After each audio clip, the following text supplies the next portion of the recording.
The next topic that we're going to review is that of finding intercepts for a graph. Let's begin with the definition. The x-intercept of a graph is the point where the graph touches or crosses the x-axis. On the other hand, the y-intercept is the point on the graph where the graph touches or crosses the y-axis. So suppose we're given the picture on the right, the graph of an equation, and we're asked to find the x and y-intercepts. Now, we reviewed in the last section that the x-axis is the horizontal axis, and you can see that it's labeled here. And so the x-intercepts are the places on the graph where it crosses the x-axis. So it appears to cross in 3 places. We have a point there, we have a point here, and we have a point here. Those are all places where the graph either crosses or touches the x-axis. Now, let's identify what those points are. So starting on the far left, the first one has as its coordinate -3, 0. The one in the middle has a coordinate of 1, 0.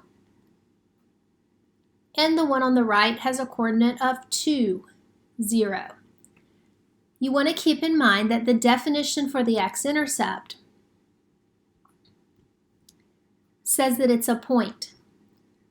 When it says it's a point, it is asking us to find the x and the y value that goes with that particular point. Therefore, it would be incorrect to say that the x-intercept is -3 or that the x-intercept is 1. You need to write your answer as a point where you have an x and a y value.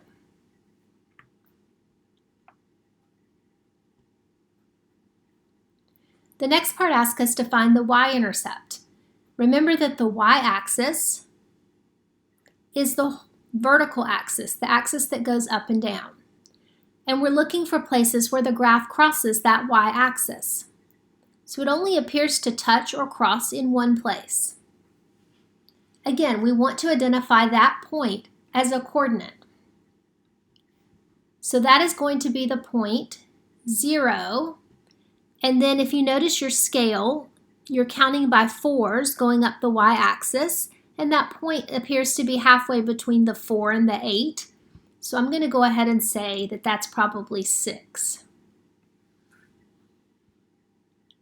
Now, it is worth noting that when we find x-intercepts, notice that in every x-intercept we found, that the y is always 0.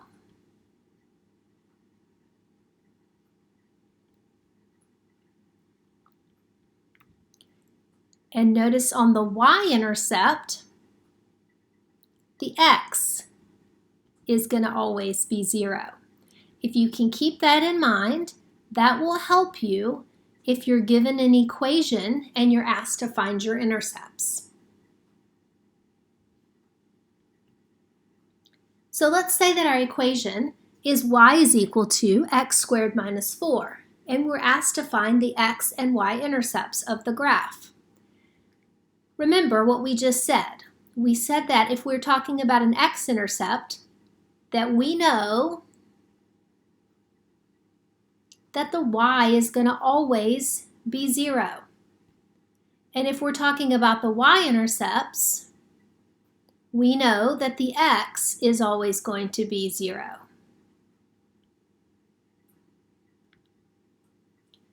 So with that in mind, let's go ahead and find the x and y intercepts for the graph. So I'm going to begin with the x-intercept. So I'm going to write my equation down,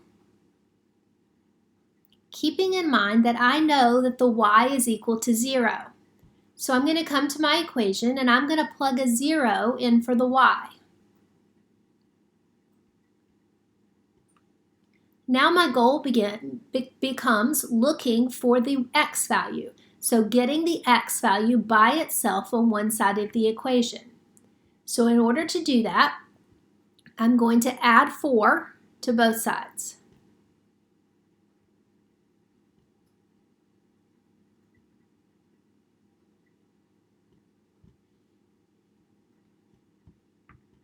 So that's going to give me 4 is equal to x squared, being that it's going to cancel over here. Then I'm going to take the square root of both sides. Taking the square root is going to transform this x squared into just an x. Now, the tricky part of this is that when you take the square root of a number, you need to remember that the answer can either be positive or negative 2 in this case. Because we know that 2 times 2 is 4, but we also know that negative 2 times negative 2 is 4. So when we talk about our x-intercepts, we actually have 2 points. We have a point where the x value is 2 and the y is 0, and we have a point where the x value is negative 2 and the y is 0. Now we're going to do the same thing for finding the y-intercepts. So we'll take our equation, and in this case we know that the x is 0. So I'm going to plug a 0 in for the x. So I'm going to have y is equal to 0 minus 4, which is just y is equal to negative 4. So I know that the x is 0, and I just found the y to be negative 4. And so I now have both the x and the y-intercepts for the graph.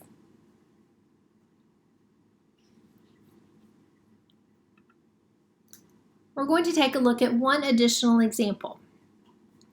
Again, we're being asked to find the x and y-intercepts for the graph.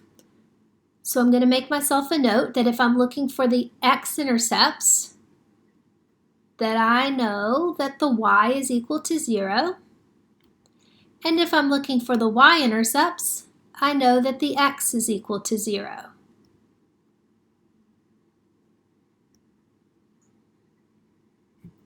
So let's begin with the x-intercepts. So I'm going to take my equation, y is equal to 3 over 8 x plus 3. And in place of the y, I'm going to plug in the 0.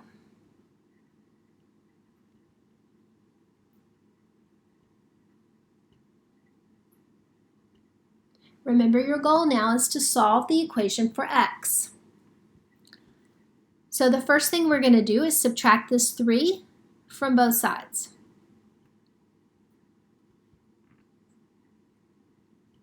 So that's going to give me negative 3 is equal to 3 over 8x. Now we need to consider how to get rid of that fraction.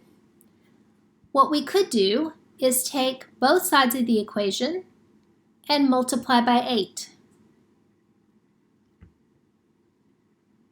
And I'm choosing 8 because 8 is the denominator in the fraction. So on the left, 8 times negative 3 is negative 24.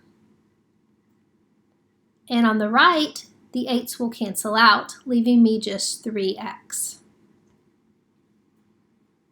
Finally, we'll divide both sides by 3. And we'll get x is equal to negative 8. So for our intercept, the x value is negative 8, and we knew that the y value was 0.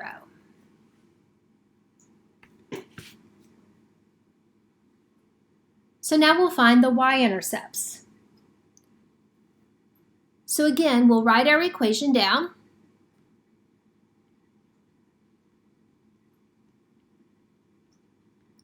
And in place of the x this time, we're going to put a 0.